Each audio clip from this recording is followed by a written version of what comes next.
আচমকা মুহুর্মুহু ক্ষেপণাস্ত্রের আঘাতে মৃত্যুকূপে পরিণত হয়েছে রাজধানী সানা। মুহূর্তেই ঝরে যায় প্রাণ, ঘটে বহু হতাহতের ঘটনা। এদের বেশিরভাগই বেসামরিক বলে জানান হুতি নিয়ন্ত্রিত স্বাস্থ্য মন্ত্রণালয়ের মুখপাত্র।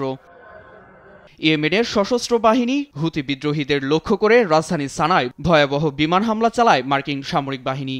হুতিদের থামাতে শনিবার এ হামলার নির্দেশ দেন মার্কিন প্রেসিডেন্ট ডোনাল্ড ট্রাম্প।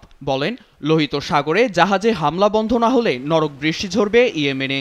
এমনকি ইসরায়েলে হাত বাড়ালেও এ হামলা দীর্ঘ সময় ধরে চলবে বলে হুঁশিয়ারি দিয়েছেন তিনি। তবে কোনো হুমকি ফিলিস্তিনিদের প্রতি সমর্থনের ক্ষয় করতে পারবে না বলে জানায় হুতি বিদ্রোহী।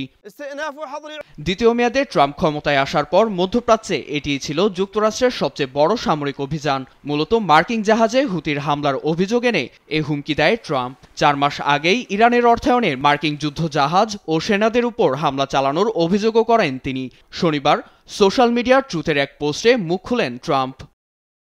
আজ আমি সামরিক বাহিনীকে ইয়েমেনের হুতি বিদ্রোহীর উপর হামলা চালানোর নির্দেশ দিয়েছি। বাইডেন প্রশাসনের দুর্বলতার সুযোগে মাথাচাড়া দিয়েছিল হুতি। তাদের জন্য সুয়েজ খাল, লোহিত সাগর ও এডেন উপসাগর অনিরাপদ হয়ে উঠেছিল।